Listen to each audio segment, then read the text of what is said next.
Welcome to the Navic Gaming Podcast, where it is our mission to explore the business and future of video games. We bring together the industry's brightest builders, investors, and thinkers to keep a pulse on current events, dissect emerging trends in games, share lessons learned, and have a great time. This podcast is also part of Navic's growing ecosystem, which ranges from free and premium research to consulting and advisory services. For more information, visit www.navic.co.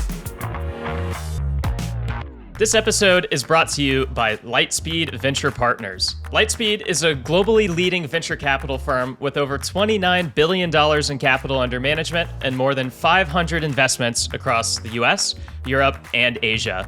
With its dedicated gaming practice, Lightspeed Gaming, the firm is investing from over $7 billion in early and growth stage capital, making it by far the largest fund focused on gaming and interactive technology. Lightspeed's team combines deep expertise in gaming with a global multi-stage investment platform and a culture that truly puts founders first. Selected investments include Epic Games, Snap, and Stability AI, as well as game designers and producers who led the creation of titles like Fortnite, Call of Duty, League of Legends, Valorant, StarCraft 2, and many more. For more information, simply go to gaming.lsvp.com or check out the details in the show notes. And with that, let's jump into the episode. Hello, everyone. Welcome to another Navic Roundtable. I'm your host, Devin Becker, and today we have solo Anil. Unfortunately, Jonathan suffering a bit from the flooding in SoCal, so we send our best wishes down to SoCal, especially for him and everyone else down there suffering from some of the strangest weather we've had. You know, they get wildfires, they get rain. Unfortunately, not at the same time, it seems. So maybe not the greatest time for them, but best wishes to everyone out there that hopefully everything subsides. But we do have Anil. At least we managed to capture someone from across the ocean, at least. So hey, we got a lot of good topics today too. But how are you doing first? I'm good. Yeah, like you said, I think the year has started pretty interestingly for games. So looking forward to diving in and talking some stuff. Yeah, I definitely find that even with the layoffs and everything else, we're not short of interesting topics. We've got quite a few today. I think kind of the top one that we were going to dive right into here is Disney dropping $1.5 billion into Epic, and I think that's kind of steals the show. I think a little bit if you want to dig into that one, Sure. Well, what a huge announcement that is. Disney have been almost fascinatingly absent from video games for such a long time, and everyone wondered why are they doing this? If all of the IP they have, are they making their own studios? How are they going to do that? Well, clearly this is really taken from the Lego school of video games, right, who did something similar.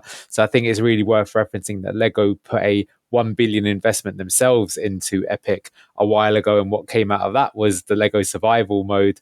That is a separate game mode in Fortnite that you can play. That's been extremely successful. I believe they're really pleased with how well that's done. So now Disney are going to trump that by investing $1.5 billion. Prices go up. That's the cost of not doing your business early.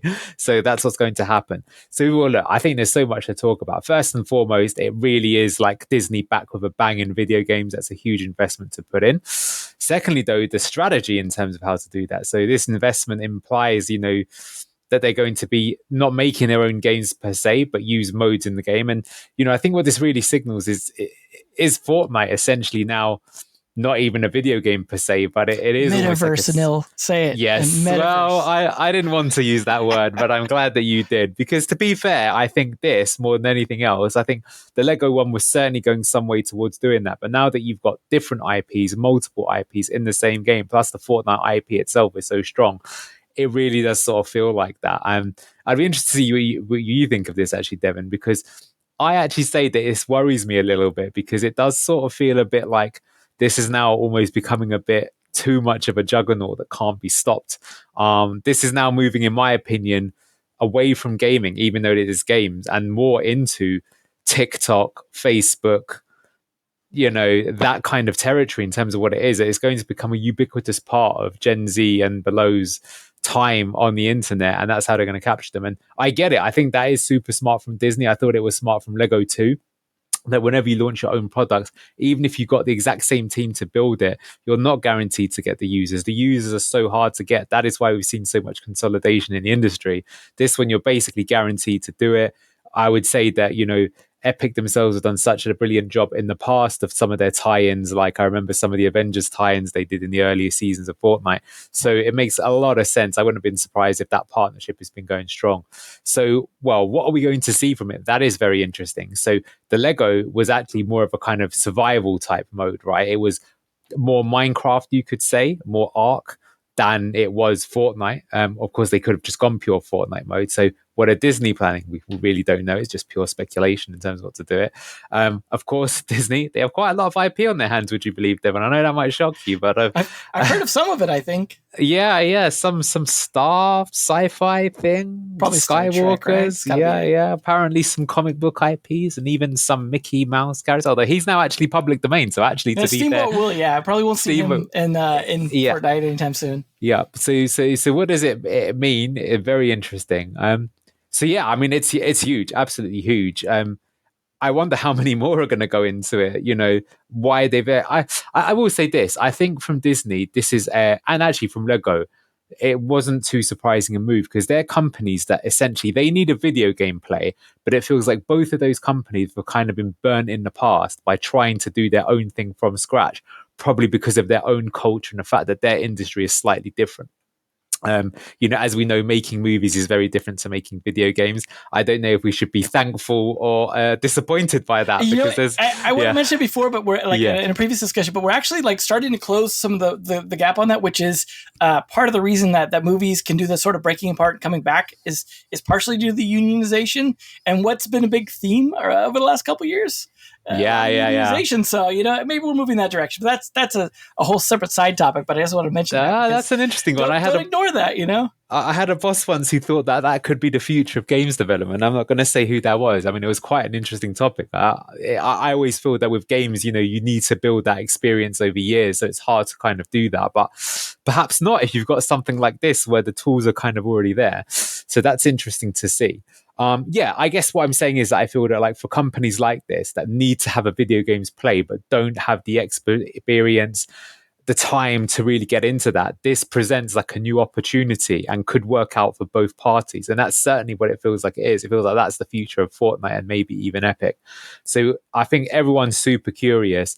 I would be extremely surprised if this wasn't a big success. I feel like after Lego, in my opinion as well, the Disney IPs are way stronger than the Lego IP. And even though I think we do have to say that in recent years, the Disney IPs have been lacking somewhat. Like it's a fact that their movies have not been performing in the box office as well as they have been. To be honest with you, this feels like a good move to recharge it because it's tackling into something that's more up their street. So that's my thoughts. How about yourself? Yeah. I think that the whole approach is totally interesting. I mean, obviously, a big part of the reason they did this, and they said something about that in the announcement as well, is that their experience with Fortnite has been very positive. Like, they've obviously done a lot of crossover IP. I think they did Star Wars and Marvel stuff. It's been very successful for them in approaching the audience. It's like it's a good target audience for them, right? Where it's not overly young. Like, obviously, Disney had, you know, a lot of times skewed very young. Now they're kind of hitting sort of that middle audience, which is a good target for a lot of that IP, that Star Wars and Marvel IP. So it makes sense to like take advantage of that. And also you've got Disney who tried to do some stuff before, like similar to Lego. Like I've talked before about how Lego did like Lego Worlds, and they also had like the Lego Creator Program. Like they had a lot of attempts before, and you can't forget about Disney Infinity, also trying to be a sort of like, I mean, there's a little more Skylanders, but also mixed with a little bit of Minecraft. Like it was all over the place, but it was their sort of experiment in this sort of world of like, you know, the IP crossover kind of ideas. And obviously they haven't really laid out what they're going to do with this, but they mentioned persistent world. So that's why I'm kind of curious what that means. Like, does that mean more towards MMO sort of thing? Or does that mean persistent world is in like Minecraft, right? Because those are both persistent worlds, but like in a different kind of fashion. And obviously the Minecraft side is a little bit easier to imagine with the roots of Fortnite being basically in a Minecraft game originally. And then obviously the Lego one being also very kind of in that wheelhouse. But, you know, they might want to do something different. What I find interesting about the whole approach is contrasting with Roblox. So Roblox, because it kind of was popping off during the sort of metaverse craze, you had a lot of people coming in to do experiences for their brand. And I think that's a very different thing that to me screams adver games more than anything else, like or like virtual malls or like Second Life experiences that they used to have, where it was like that sort of like let's just get our experience in there. And some of those were pretty successful. I remember the Sonic one being pretty good, and like there's been a number of good ones, but at the same time, like it is still leaning a bit more towards the average game side. Whereas you take something like the Lego thing, and that's like a game. And I think Fortnite having mechanics built in that could be built upon, even if you don't go the exact same direction. Like there's mechanics already. The players know how to use those mechanics. The controls are already built. It's well built. It's already cross-platform, multiple control types, things like that. It all works very well. Why not build off that? Now, I don't know, because Disney didn't really want to lean super hard, it seemed like, into the Minecraft sandbox kind of world in Infinity, and they seemed to kind of pull out of that probably a little prematurely, but obviously the sales weren't there. Outside of to collectors, it didn't really like take off the way, say, like Amiibos did kind of over time for Nintendo, but it was like sort of their dipping their toe into that world. But again, that wasn't necessarily first party developed either. That was, they tend to farm stuff out to different developers. So I do wonder in this case too, is Epic developing the experience for them, or is it like another studio, or is it like a multi-partner thing where like Epic's doing part of it to help facilitate it, but another studio is also like doing a lot of the content. I mean, it's hard to say. Like Disney tends to not build a lot of their own content, and they haven't for a long time. They tend to part that stuff out and mixed results, right? And you've seen, like, we tend to forget there actually has been like a lot of Disney games. They've just been like a lot of mobile games that are tons of cross IP ones. Yeah. Like all those, and then the whole Mirrorverse thing that they were pushing. I could even see them pushing, like, say, the Mirrorverse in this, right? Like to kind of build up that world, because I've seen that IP start to grow a bit. And so there's some angles there, but then you've got weird stuff like Disney Speedstorm, I think, is coming out, like finally hitting like 1.0 or whatever. And so, they've tried stuff, and I still see like Lion King and Aladdin on sale, like on Steam, like recently for, the old classics that they did, well back in the day. Obviously, I don't think they developed those in-house, but, it's going to be interesting to see what they do with this, because as you said, the Lego one was a big success for them. And I think this just builds off of that. And Fortnite is obviously hitting like the right mark. Like they're not skewing as young as Roblox, so it's like not as tricky for them to deal with. I think it's like an audience that's a bit more like gamer centric and able to like get into it. But the fact that they've got all these different platform support, I think, helps for them. And even if they have to go off the stores, like they're willing to make it work on those platforms.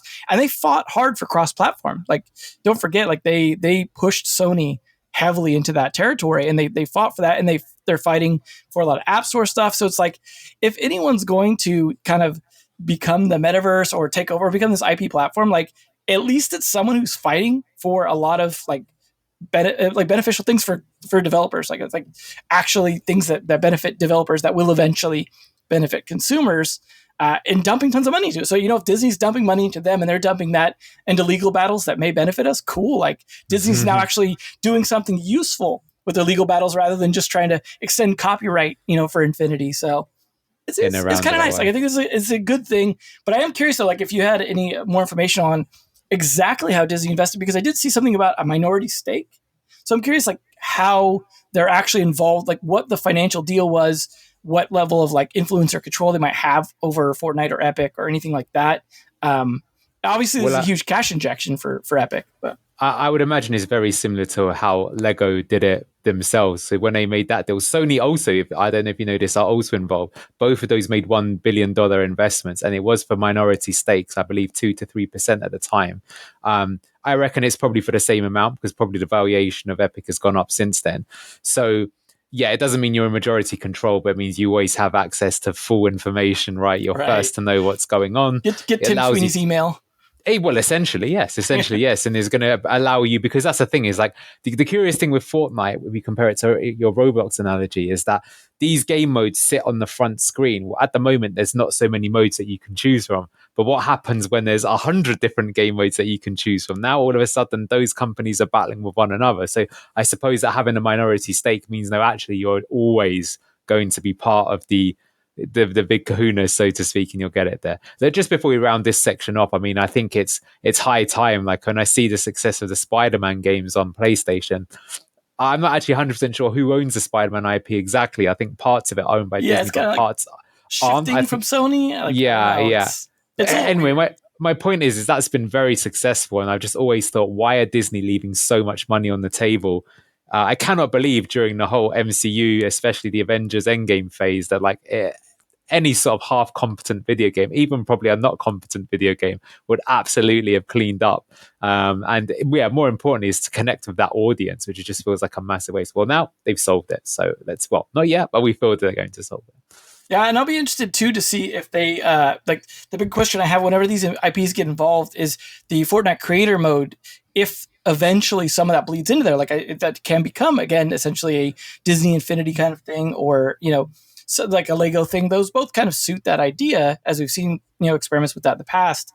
I don't know though. Disney tends to be pretty tight about control their IP, so I feel like Lego is much more likely. But Lego is also like its own IP is actually somewhat vanilla a lot of the times, as opposed to a lot of the IP they bring in. But they do have other ones like Ninjago and some of their sort of like first party IP, I believe, that they've built up over time. Although, like I said, a lot of their success has been off of other people's IPs in there. So it's like Fortnite's becoming this big mishmash ball of IP, and so it's like which parts of that will make it into creative mode so that we can hopefully leverage some of that. Like, I don't think we're going to be able to just make like a Disney IP basic like full-on Fortnite creator mode game anytime soon, but they could take advantage of allowing some of that. Like I believe when the Sonic thing happened in Roblox, there was like a bit of access to using some of the Sonic IP for games. I think some people made some like Sonic games and things like that. So it would be a bit of goodwill for Disney to like allow a little bit of it. Say like you guys could do something, or they could just be kind of funny and just put Winnie the Pooh and Steamboat Willie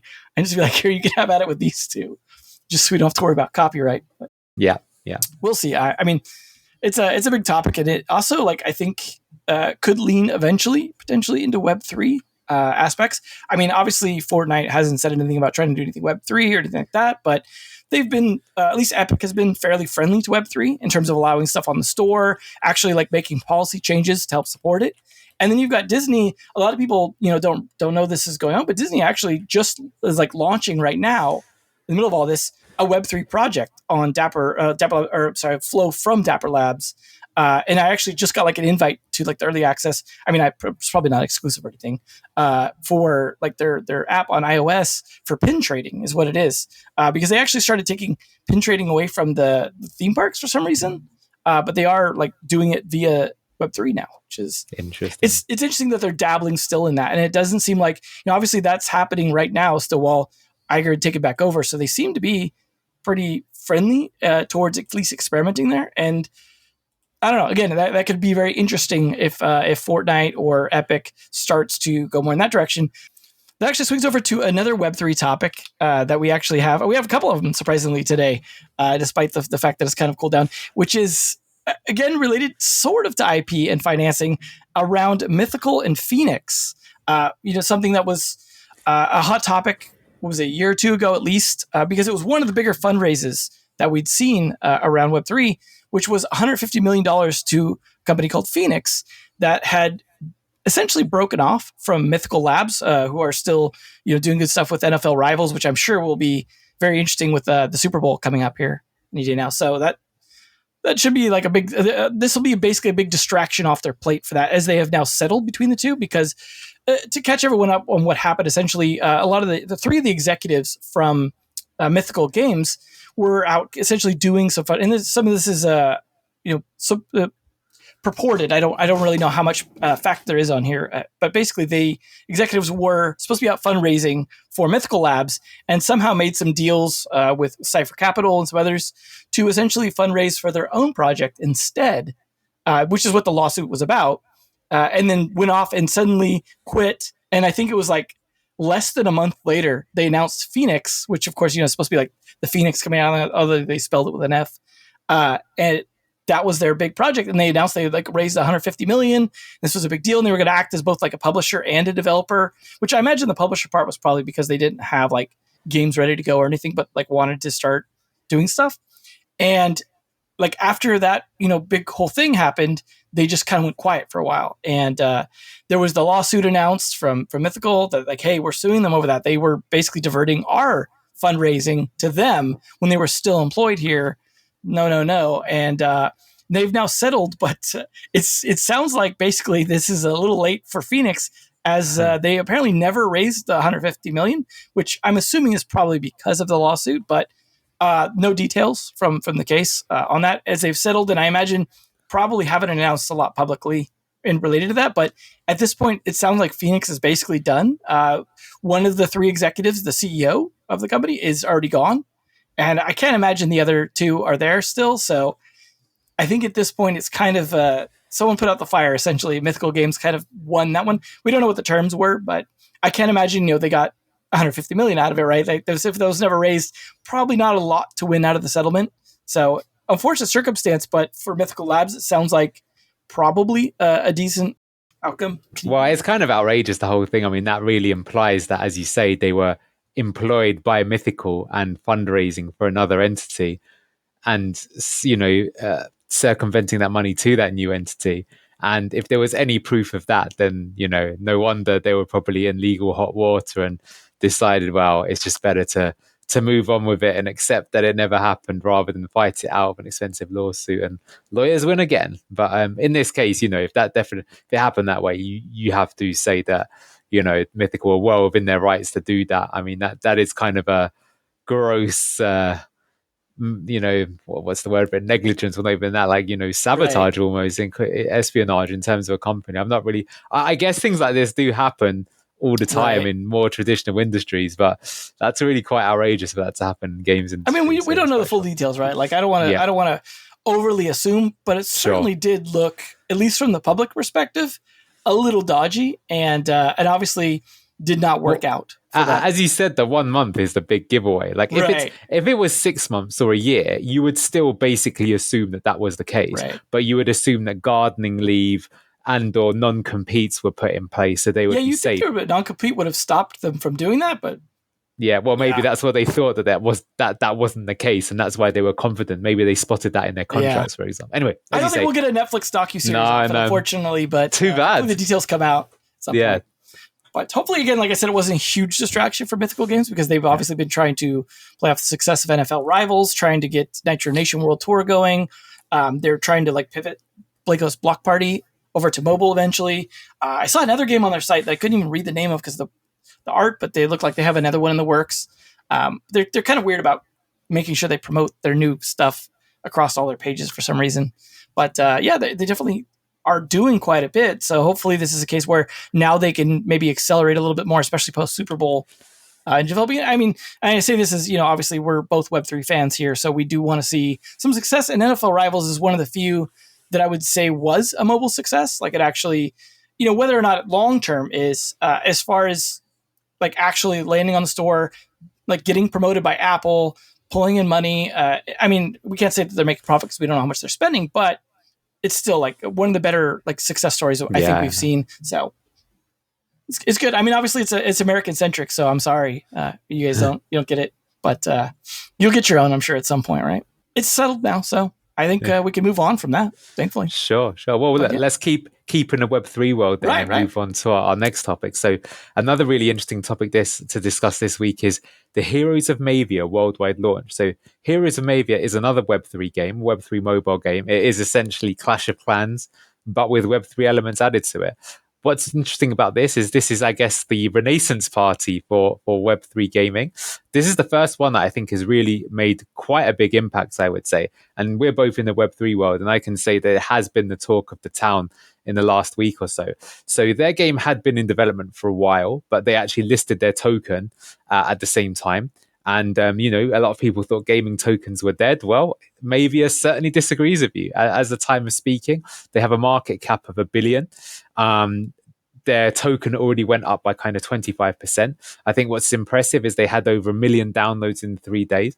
They were using quite an innovative sort of acquisition campaign, which is almost play to airdrop is how you would call it, right? So we've had kind of play and earn. We've had play and own. I don't know if that's much of a pivot. I think airdropping and earning is kind of the same thing.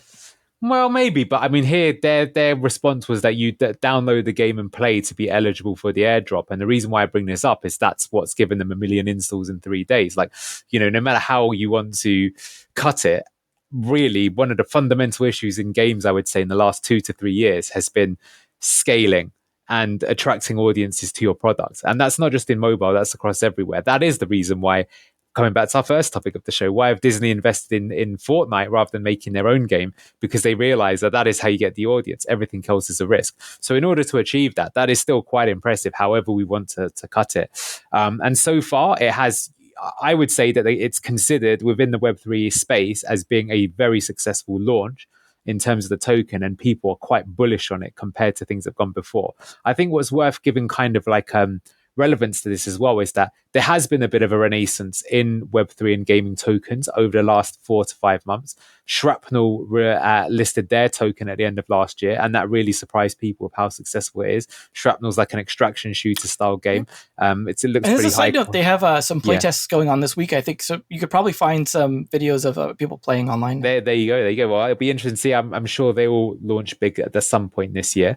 Although it's more of a platform, the Immutable X token has also gone up quite a lot recently too. So there's 3 separate cases of things doing it, and it seems that after years of building and surviving the bear market, that now some of these games are releasing and starting to put in some performance. In terms of just to give some more kind of context, the game is quite derivative, I would say. I hope it doesn't come across as unfair, but it is very much Clash of Clans. And I think if you look at the game review scores, it was currently sitting about 3.4 when I last looked at it. And sort of the 2 biggest complaints were, one, issues with kind of the servers. It may be getting hammered by a lot of people playing, which I guess of 1 million downloads in 3 days is understandable. So that's what they call a good problem, I think. Well, unless it does, unfortunately, say that they haven't built their architecture properly. But I don't want to speculate. I guess, I don't know if you remember this, Devin, but Simpsons Tapped Out was a thing many years ago. Oh, I remember it quite well. Yeah. They had to pull that and re-architect it, and it took 6 months to do so. So those things do go on, and it has happened At least before. It was appropriately named. Yeah, or Drive Club. Do you remember that on PlayStation? Another similar one that unfortunately the architecture wouldn't support it, so it failed, even though it was quite...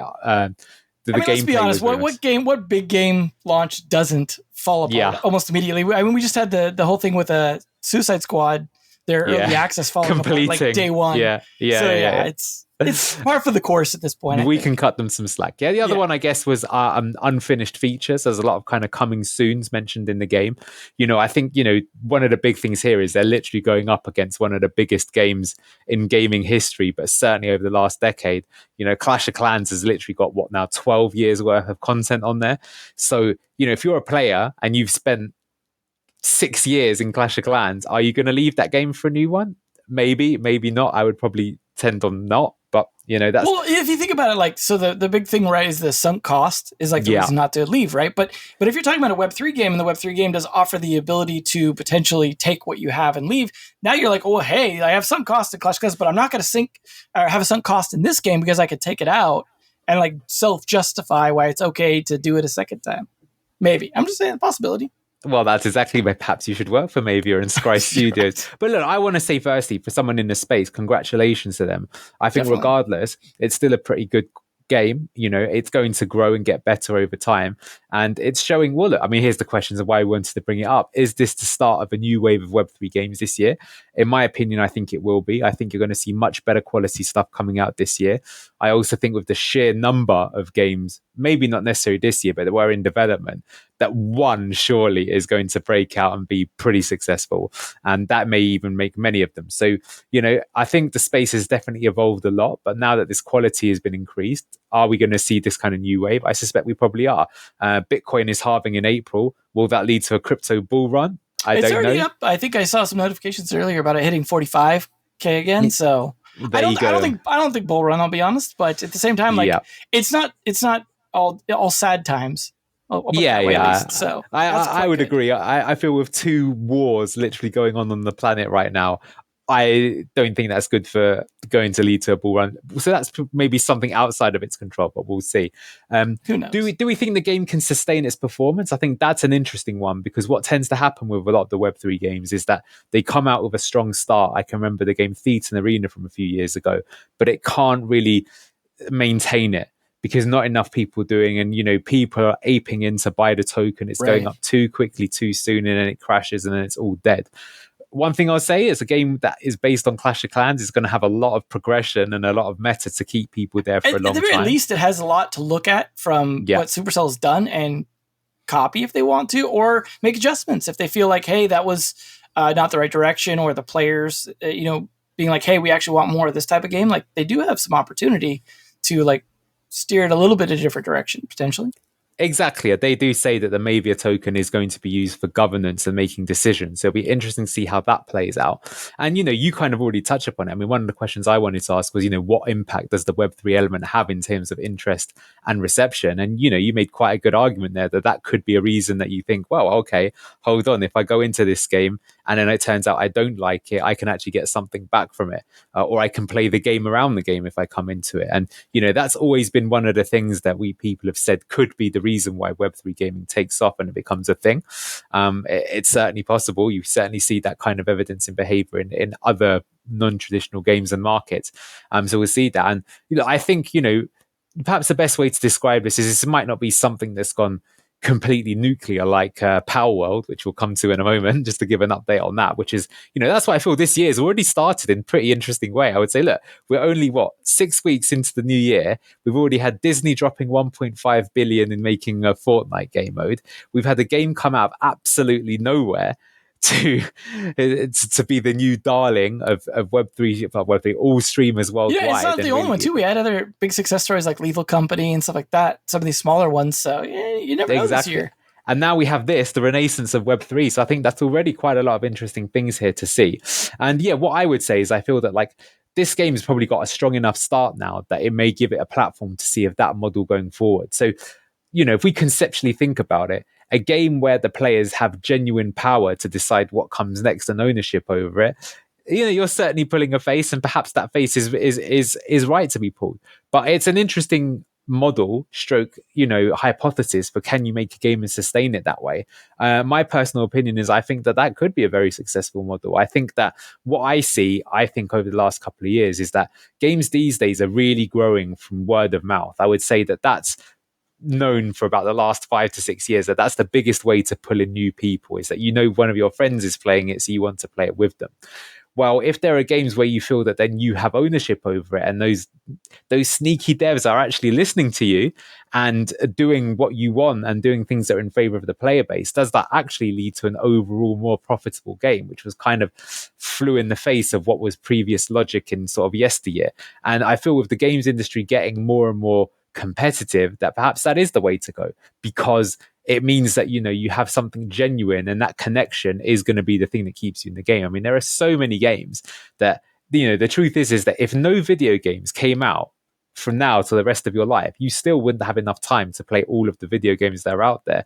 And I'm sure that everyone, no matter how much of a gamer you are, you've missed out on some absolute incredible titles. It's just the way that it is. So all I'm saying is I wouldn't rule this kind of thing out. I think that so far it's done it in quite a nice way. There's no sort of power progression there. It seems fairly fair the way that they've done it. I mean, obviously Clash of Clans is a power progression game, so maybe it's not going to quite work in that space. And that would be my question for them, actually, how you kind of make that work in such a setting. But like I said, I think it's really interesting. One that definitely a lot of the industry will look at. Perhaps it's a false start, or perhaps it is another big checkpoint on the way to seeing some kind of new tech and disruption in the games industry. Well, I think you touched on the most important topic, I think, going forward for Web3 mobile, which is, does this work for user acquisition, right? If it succeeds in it, because the Web3 part, you're going to see more people do it. That's just how mobile works. It's a lot of Xerox machines out there. They see something that works, everyone starts doing it because, it makes business sense to do that when it's especially a lot of business people running these mobile game companies, when you're so analytics, data driven, so numbers driven, if you see that work, you're going to try and do it. I mean, we saw what Fate and Arena did that you mentioned earlier. That had a pretty big impact on people being very excited about that. But we didn't really see a lot of mobile hits come out after that, which was surprising because, I don't want to denigrate mobile development, but it's certainly a little bit easier, I think, than say trying to develop for consoles or potentially even PC. You had these potentially big AAA games coming out and stuff. And it's well, why isn't everyone just tagging into mobile? Obviously, there was a lot of uncertainty around the app stores, and I think that contributed to the slowness of this, and this idea of this renaissance that may just be a delayed, hey, we had to wait till we know what the policies were before we could truly commit. And then successes like NFL Rivals helps show okay, there's some path here. I would be curious to see the actual details because I haven't dived into the implementation just yet, especially with a lot of the coming soons on there of the implementation of Web3, because it's still a tricky space. And I think as that gets fleshed out, that will help determine how much this becomes a bigger movement, or if it's just, hey, like a nice note, and then if, maybe 6 months from now we get another one, maybe not. But I think there are plenty of mobile games that struggle with user acquisition that would look at opportunities like, hey, if we just did some airdrops in here, could we suddenly be like, I think to something like Blur, right, was a good example of like, oh, how can you compete with OpenSea? Let's just, get people super excited over airdrops. And that worked out quite well for them. And, whether it's sustainable or not, doesn't really matter for them at the end. Like, and I don't mean there's a pump and dump rug kind of thing. I just mean like, sometimes they could get enough of a flywheel, or just sometimes, hey, it's successful enough. No business lasts forever. And if they can last a year and do really well off that, and then it crashes and burns, that's certainly not the worst business to run. Obviously, that's something I'm quite curious on, because perhaps Mavia is already a success. It's hard to say, but the amount of volume of the token that's already been traded, I don't know if they're market making with their token, which means reinvesting it to kind of maintain the price. But it is possible, as you say, given how much it costs to make a mobile game, that they might already be ROI positive, in which case it would be a success. They can obviously, I hope they do maintain it and keep the kind of community going. But as you say, like in the past, before live service games were a thing, how did the games used to work is you'd set a budget, and if it meet your targets, then you green light the sequel, and if it doesn't, you move on to the next one. Right. So how much money did I have left over after that game to do something else? Pretty much, yeah. Or DLC, maybe, if you're lucky, like, oh, we think we can squeeze a little more out of this. The expansion pack evolved. Model as well, right? As the old used to be in yesteryear. So yeah, then we'll see how it goes. And I think you're right. I think that would be a prediction I would make, is that I feel that maybe not this year, but I think what this year will really flesh out what will be then allowed with kind of Web3 and mass market, and we'll start to see that more next year, because I feel that like this year will give us the answers, and then the legislation will be made so that it rolls out. Unfortunately, it still takes a bit of time, but this is still a great first start, I think, for doing that. Like, so just so people know, it's not currently working in the game, and not at least what I could find, but supposedly they will have the ability to buy the Web3 assets inside the game using a marketplace, using some kind of proxy currency. That's what they say. Maybe going with the kind of the stepping route or something like that. And that's the thing, is that like there are a lot of like hoops to jump through with mobile development for Web3, but I think there's also a lot of solutions to things that are relatively feasible, even if they're not fun to implement.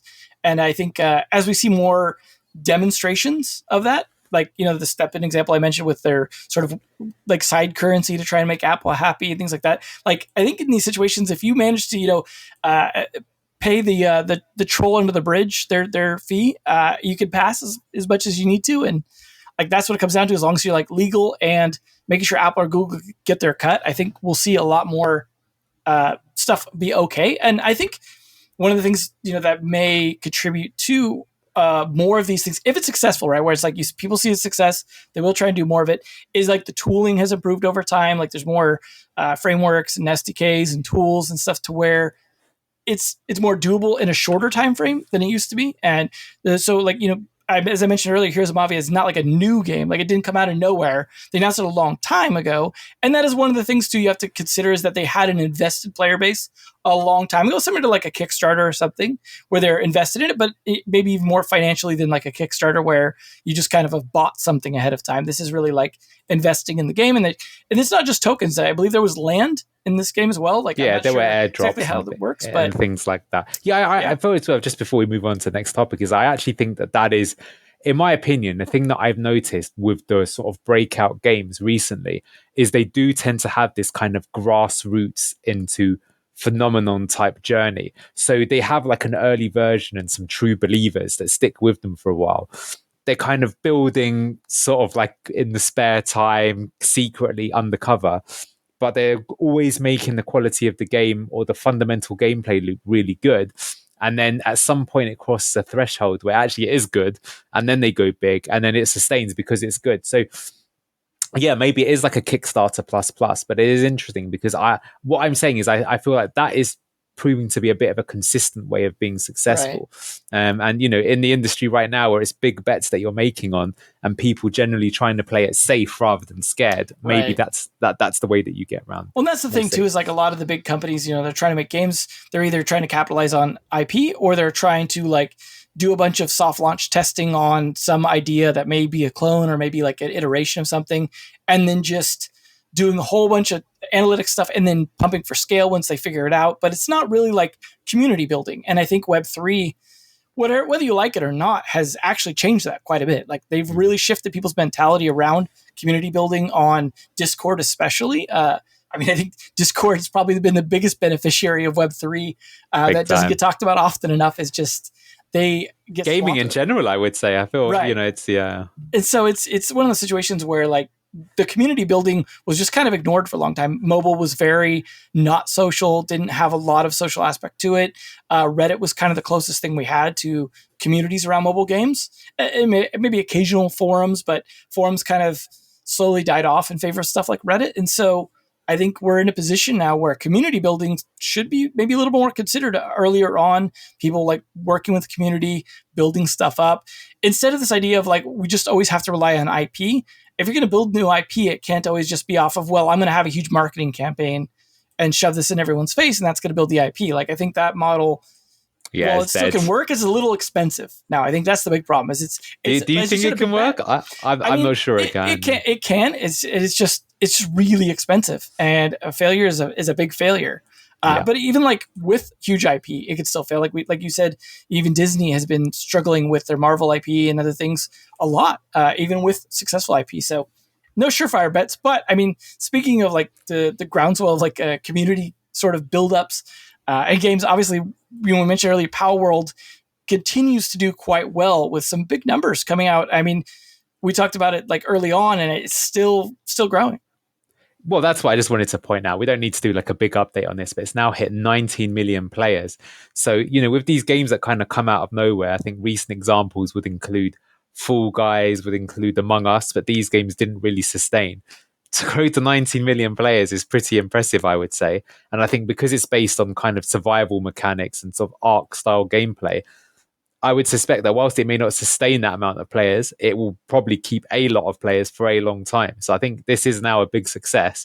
And a lot's been spoken about it, but I am very curious now to see what happens with this, because kind of going back to our kind of recurring theme today of people not necessarily taking risks with new kind of mechanics and things like that. Well, if you already owned an existing IP, or I don't know, just to put it out there, if you were Disney, we've just seen that Pokemon with guns works. Does Disney characters with guns work? I don't know. I mean, we got Disney Speedstorm, so we can see them racing, and then we've got them fighting in like Mirrorverse stuff. So like, I feel like they're edging that way. You never know. Maybe I could see it. Gun. I think if you made a Palworld game with Disney IP, that's the thing. Is it's like if Disney did like Disney stuff with guns, like there's no way that wouldn't sell. Like it's just a matter of whether or not they want to protect the brand enough to not like do that, but I think there's no way that doesn't sell. Like it's just to. They don't have to be guns, right? They can be super soakers that shoot foam or whatever. Like well, I mean, you have people hitting each other with frying pans and stuff in mobile games. Like obviously, there's some level of weapons that like they consider are okay to use, or even in like the Infinity games I mentioned earlier, like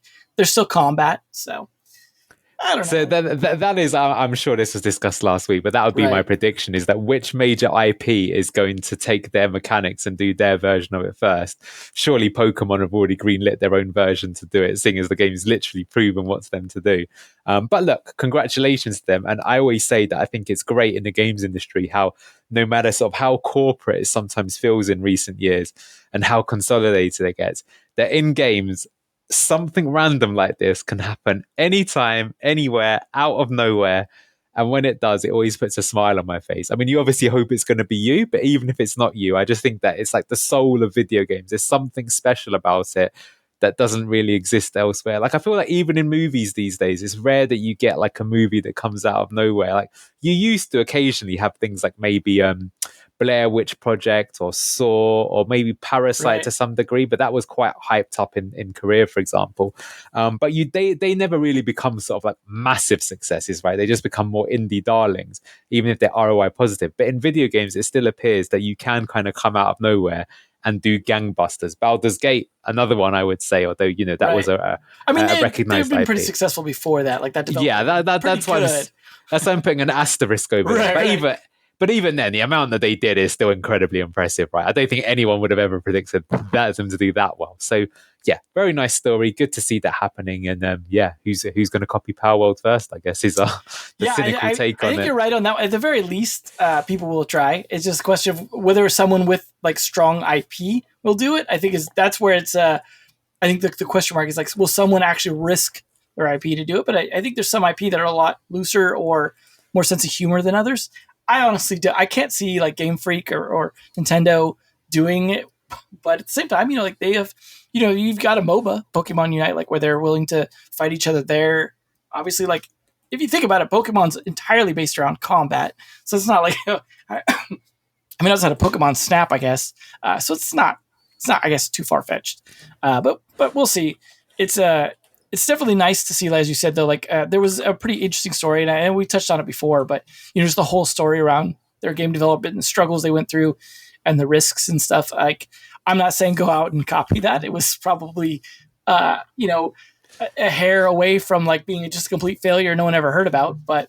I'm sure they did some community building and stuff like that, as we were just talking about, and I think built that up. But it is interesting to see like that particular genre have some staying power. Like, we talk about like, oh, how long will this last? It's like, well, even, stuff like Valheim lasted quite a while.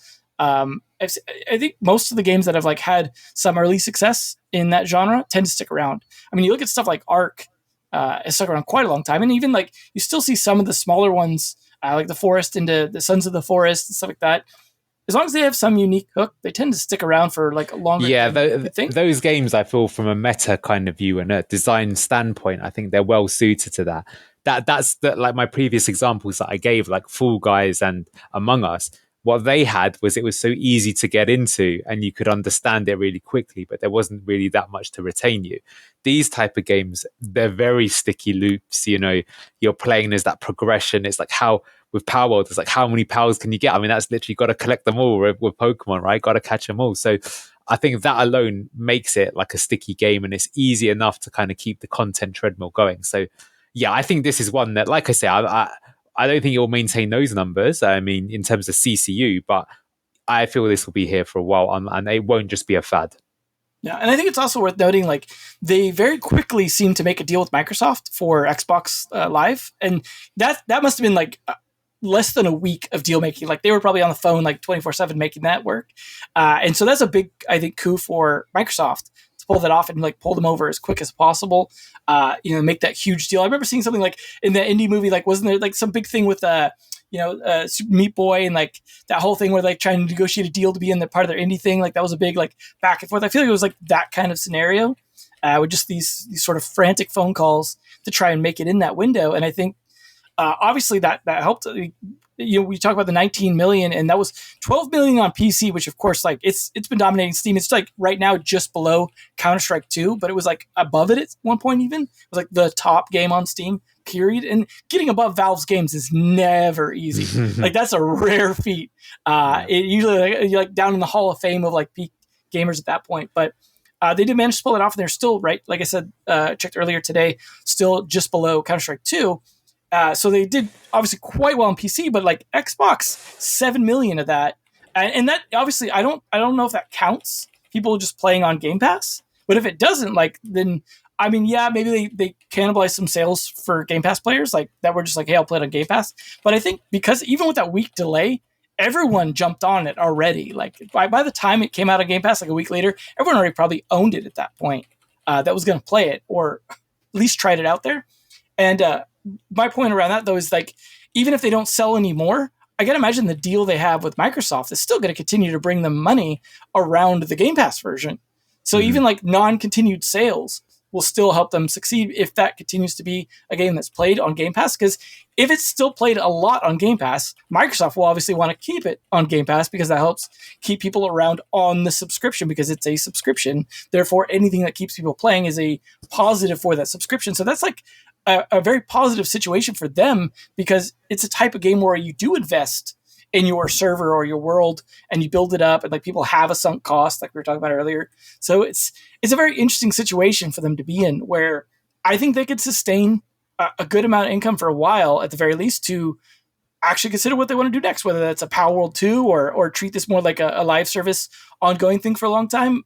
Like they definitely have a lot of opportunities and options at this point. So it is good, as you said, to see, and hopefully they spend the money wisely and don't go do a bunch of dumb stuff with it. But In terms of live service stuff, there was one last thing we wanted to touch on, which is not like a news topic in and of itself necessarily, but it is related to a game that was just released, which is, we talked a little bit about this before in a couple different ways, which was around live service games, like people like maybe shying off them even a little bit. And then also we've heard from people jumping on them. Like it's kind of been back and forth. And WB, Warner Brothers, was one of the companies that was like suddenly very bullish on it. And it seems like every article I saw on that was mentioning that in a way that they almost like felt like they missed the boat on doing that with Hogwarts Legacy. Like they were like, darn it, if only I'd done that with Hogwarts Legacy, I'd be rich now. Like that kind of like almost regret around that. It seemed to be the context for the announcement to me, like not in so many words, but like a subtext. And so they've been trying to make that shift to live service games. I mean, they know that they had games slated for 2024 that aren't going to make that. So like the two games that they have announced, I believe won't be live service games. At least the Wonder Woman game supposedly will not be single player. And then the Harry Potter Quidditch game, Quidditch Champions, I believe it's called, doesn't seem like it will be. I don't think they've specifically said it will not be, but that is one that is multiplayer. But bringing it back to the games that have come out, the reason I bring this up is I want to kind of question whether or not this is a strategy that they've been executing well on, and whether it's been a good idea for them to be as maybe overly enthusiastic as they have been about it. Again, we don't know what they have planned for past 2024, but the two games that have kind of come out like sort of in this strategy have been Mortal Kombat 1, which was really Mortal Kombat 12, for those of you who don't know their insane numbering system. Or Injustice 3. When you get to 12, what can you do, right? Believe, yeah. Yeah, exactly. So there was that, which shifted a lot of stuff from Mortal Kombat 11's like design into like live service modes, meaning like they kind of piecemealed it out. They stretched out some of the content, like in terms of characters, like took a lot of them out of the main game and stretched them out. They did a lot of modifications to the game to support a live service model, which hasn't gone down 100% great. And I'll get into the detail of that. But the other one being the Suicide Squad game, which just came out. And the big thing around that was from the developers of the Arkham Asylum series of Batman games that was very highly regarded. That sort of trilogy that ended, it was 2015, Arkham Knight, I believe, came out. And so it's been a while since they released one of those, and it was a big deal. And also, like, Kevin Conroy's passing was like a big point of contention with it, but we won't get into that. But it's unfortunate. Kevin Conroy, definitely one of the best. But it definitely was a big shift for them into live service because they've been developing the single player games. Obviously, Mortal Kombat wasn't single player, but it wasn't truly live service. This one was like shifting from single player to live service, looter shooter, almost like Destiny or something like that sort of model, where it's very grind heavy. The story kind of like sort of ends before really the live service starts, and then it's like artificially stretched out past then.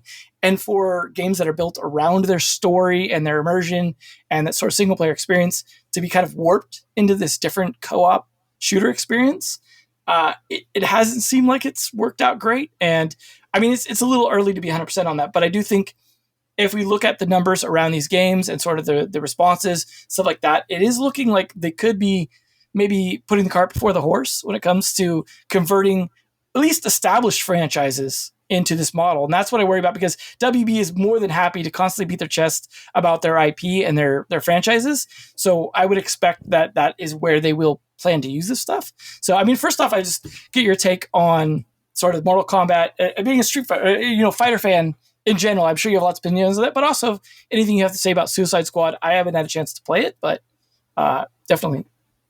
Well, it seems like kind of growing pains for WB with their live service strategy, which is not surprising. It's funny how you see so many companies kind of pulling out from it. I think it's one of those things that you have to have conviction for, because if you're going to do it, you're not going to solve it immediately. You've got to kind of stick the course. And, for as successful as Fortnite has been, remember that game was in development for around 7 years and didn't exactly have a smooth start. And it was a huge pivot. Yeah. Well, they changed the game. Let's be honest. If it wasn't for PUBG, I think the game would have failed, but they spotted that and managed to kind of change and put that game mode in. So that's what I mean about, are you going to stick with something or not? I do think what's a bit weird with WB, though, is that there some of the games they choose to be live service. Is it the right pick? Like, certainly with Suicide Squad. I mean, that was kind of one of the big, well, you're kind of, your reaction here, for those on the video you can see, is very sort of similar. But as you say, for a studio that was so known for making these great single player games, even though they did kind of move more to open world over time, is that the sort of, with characters and the story, can you really sustain that as a live service? It doesn't seem like a good fit. I know they had some technical problems, but you've also got a studio that doesn't have experience in building those games. So if you put that all together, would you expect that to be a super smooth smash hit right out of the park? I probably wouldn't, would be just my, not knowing anything but just 50-foot view of things. Mortal Kombat, I think, is an interesting one. It's funny because you asked me, what do I think of it in terms of being like a fighting game? And I've always said that, like, as weird as this sounds, it's I don't really consider it a traditional fighting game per se. I don't think that's a bad thing. I've always felt that it has more of a kind of casual flavor to it rather than an arcade view. So people I know who play that game, they are more from the casual standpoint. They get enjoyment through playing the game for the story, for the characters. I would ask, like, which Mortal Kombat you're talking about that starts with, though, because I don't think that applies to like 1 and 2 maybe. Like, no, because where do you feel like that starts? Yeah, really? yeah. So I would say I think it was 4. It's whichever the first series was that didn't come out in the arcade. I personally do remember playing Mortal Kombat 3 and Ultimate 3 in the arcade. So I think when you're an arcade game, you're still by definition competitive because you're literally putting your quarters in and you're saying, I'm better than you, or you're better than me, Devin. Let's play and let's have a best of 3 kind of thing. When you've gone to console, then you're realizing you've got like a different demographic, and the series has always essentially had a gimmick to sell it, which is fatalities. I don't know if you've seen, but in Mortal Kombat 1 they have extra fatalities that you can buy as DLC, right? So they're looking to monetize what is the gimmick of the game. That is a great example, I would say, like, of the live servicing of that. Yeah, well, but I guess my point is that the right way to live service it, right? So I will say that a lot of fighting games, it has surprised me that more fighting games haven't gone down the live service route. Like, I've always been shocked, actually, that neither Street Fighter nor Tekken tried it, because I feel like if you were to do the League of Legends model where you start with 2 champions or 2 characters, and then you can try out or then buy the other characters outright, that how many more people would you reach? And in my opinion, I think you would reach a ridiculous amount. But you have the whole issue of, like, a competitive landscape when it comes to paying for characters has always been a huge point of contention, though. Well, but you could grind to get those characters too, right? So it could be that, like, if you're just a free-to-play player, if you play the game every day for 2 years, you'll actually end up with 8 characters. But if you wanted the whole 36, you have to pay for them. Yeah, as you said, like, obviously League of Legends, like, has their own model around that sort of thing. That does show that, like, competitive landscape can still have aspects. Yeah. Character rotation and things. I get your point, but I mean, all I say is that I feel that, like, especially with those games, the reason it surprised me is the one thing that they've proven over the years is they have incredible gameplay that people will stick around and they want to play it over and over again. So if you've got something as sticky as that, what your barrier to entry is getting people to try it in the first place. If it's free and there's no commitment, people are way more likely to try it. So I think from that sense, it can make a lot of sense.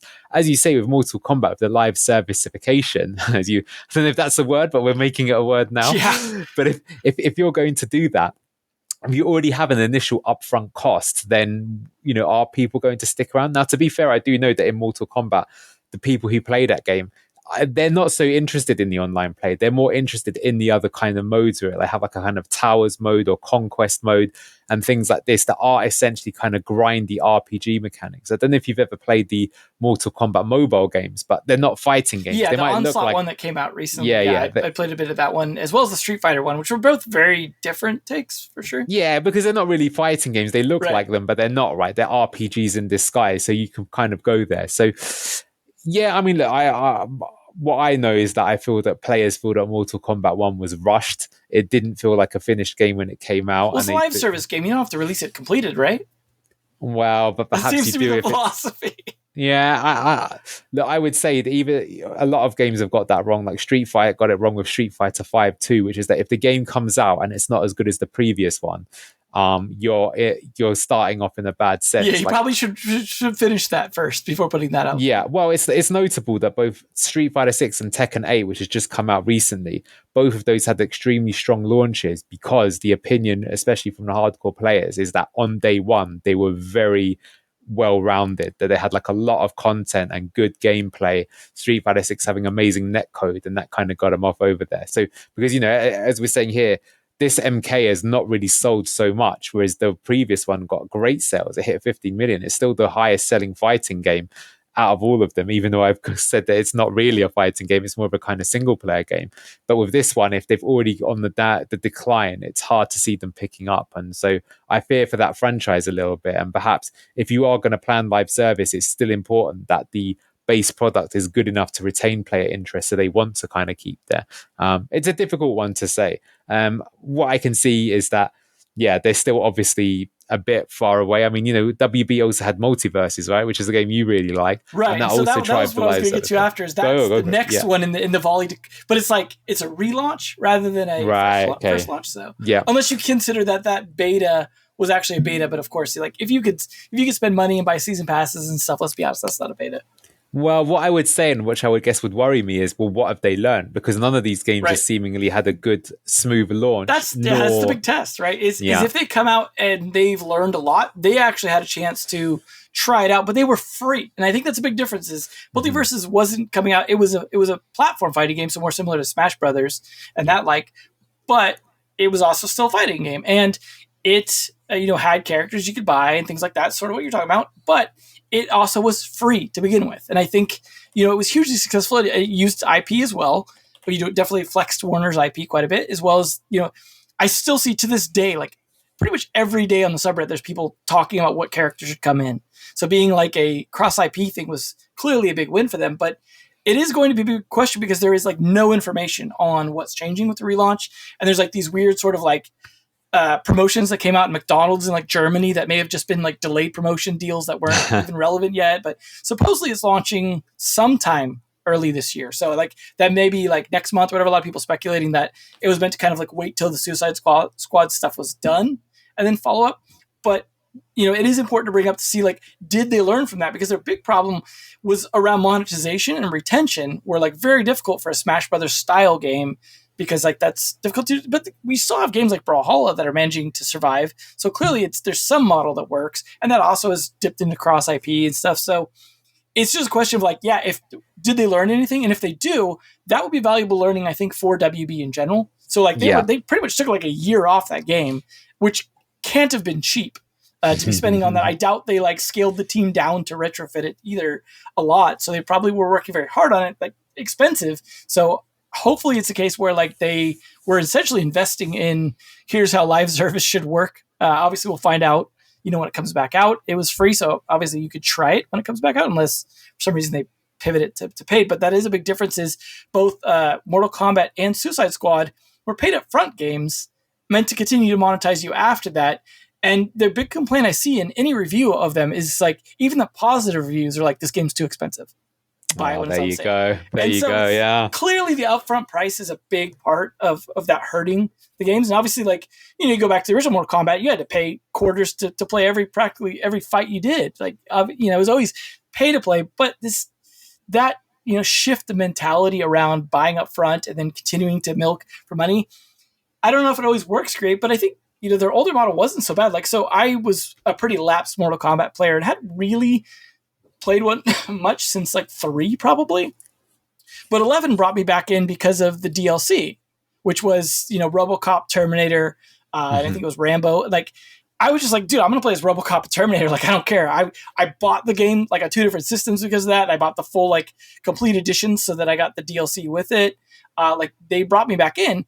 But if that was like a live service model and I was having to buy that game and then like do some weird grinding stuff or like all this other stuff to get it, like that wouldn't have sold me the same way that did. And that brought me in as a Mortal Kombat player to the point where I was like actually excited to see what one would do. And then they kind of like dropped the ball in my opinion with that. And it's interesting to see like that upfront cost as well seems to not be helping retention. Obviously it helped their initial profit, right? The way they supposedly sold 3 million copies, but they haven't said anything since that. And that's the part that makes me suspicious. They announced that when they hit the 3 million, which was like very early on, and then have been dead silent since. I couldn't find any numbers after that. And that was, quite a while ago. It was September, I think, was when it launched. And they, they announced those numbers, I think like maybe a month or so after. And they were like, just to give Steam numbers as an example, they were like 14K average players. Like that's the average, not peak, right?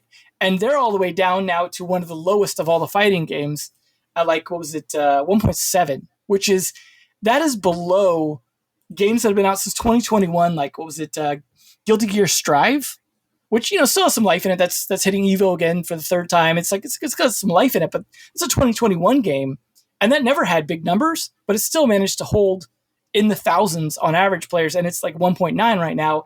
And you've also got like 1.9 for like what was it, Grand Blue Fantasy Versus, which is Rising, which is, I mean, I'm sure like the aficionados have been all over that, but like that's not a game a lot of people have heard of. And if that's hurting worse than a huge franchise on its 12th game, that's not a good sign for a live service. Like the whole point of live service is that retention. Obviously, we don't have numbers for console. These are console-centric games more so, to be fair. Like the numbers would be better on Xbox or PS5, or maybe not Switch. The reviews on Switch tend to be very negative in terms of performance and stuff. So I don't know. I mean, I did buy 11 on Switch, so I can't speak to that. No, but you still have a point. Those Steam charts do tend to be indicative, because if we compare that to 11 still had quite a strong base even years after. 11 almost has more than 1 does right now. 11, I think, was at like 1.7 or like 1.5. Yeah. Like it's actually close. They shouldn't be neck and neck. Like, yeah. I mean, I know Battlefield 4, for example, was one of those kind of games that would hang around, right? But this is not like, this is supposed to be a pass the torch franchise,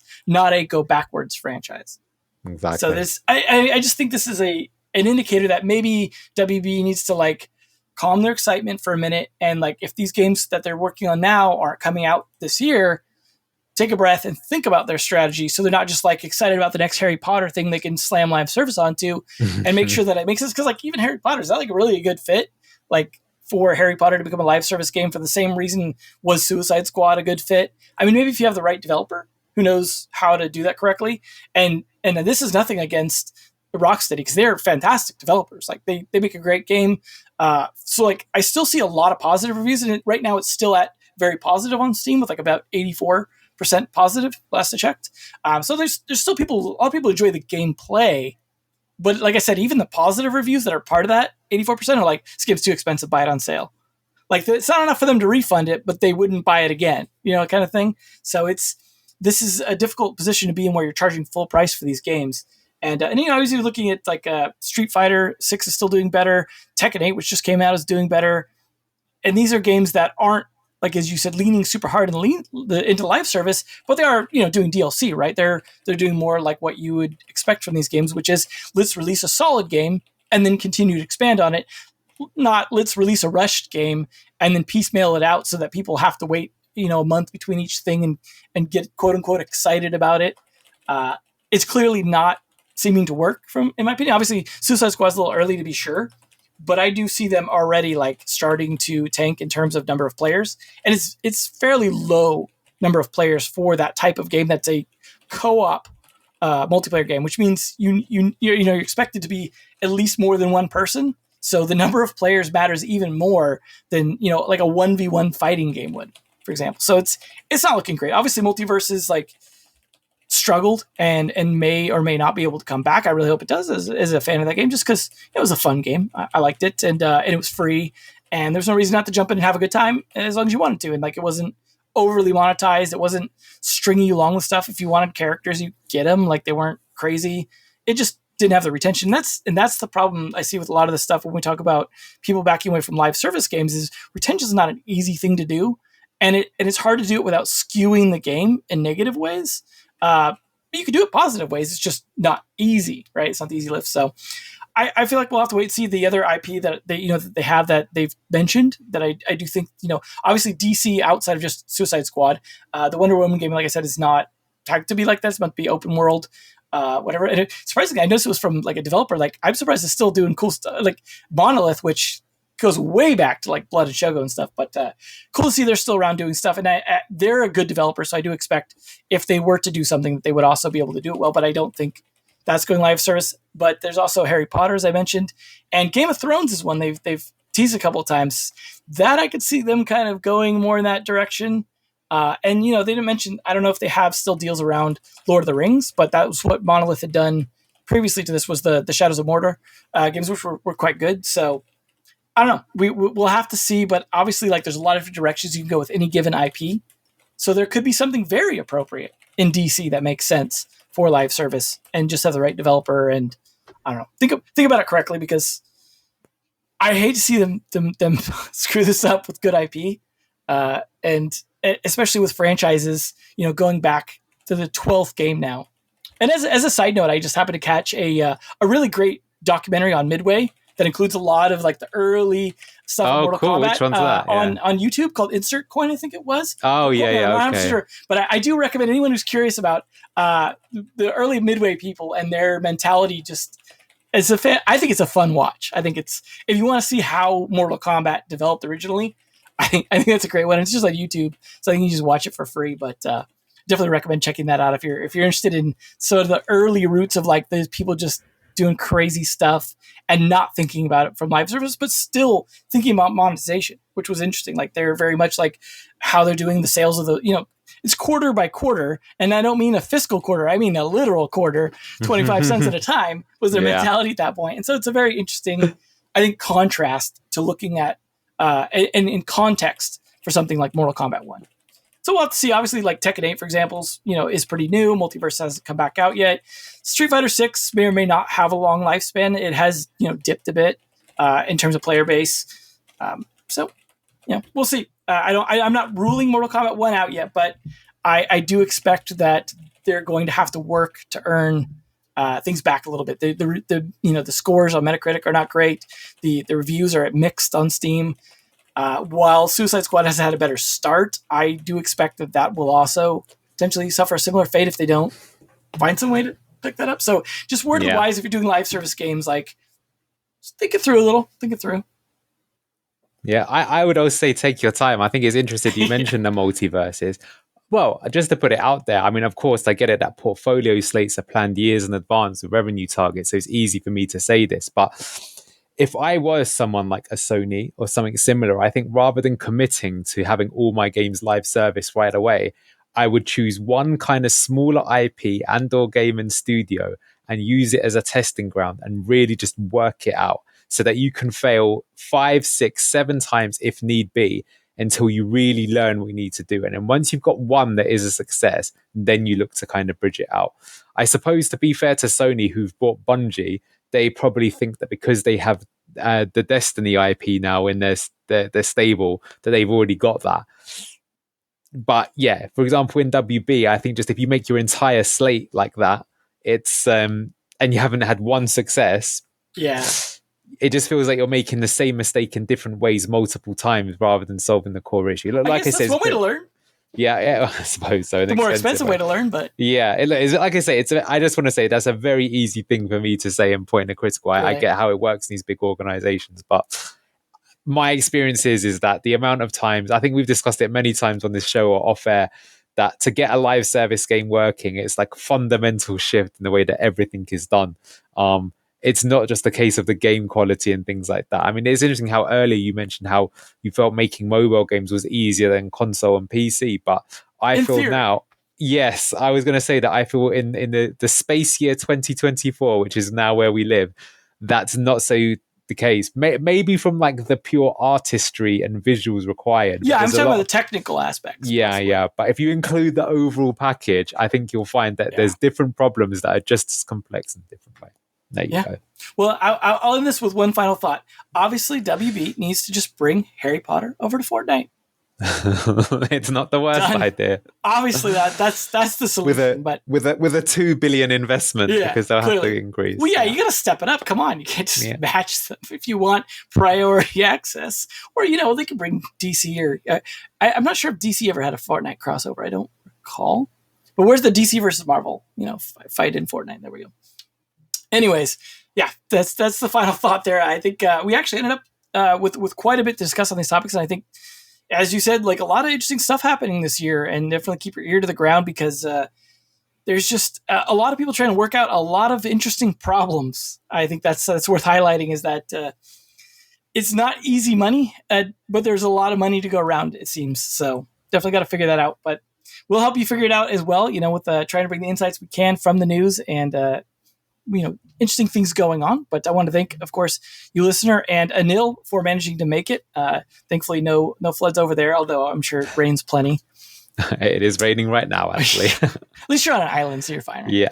So, but yeah, thanks to everyone for tuning in. And I think we may or may not catch you guys next week. I think we're still trying to figure out the schedule for the next holiday week, but stay tuned and thanks for listening.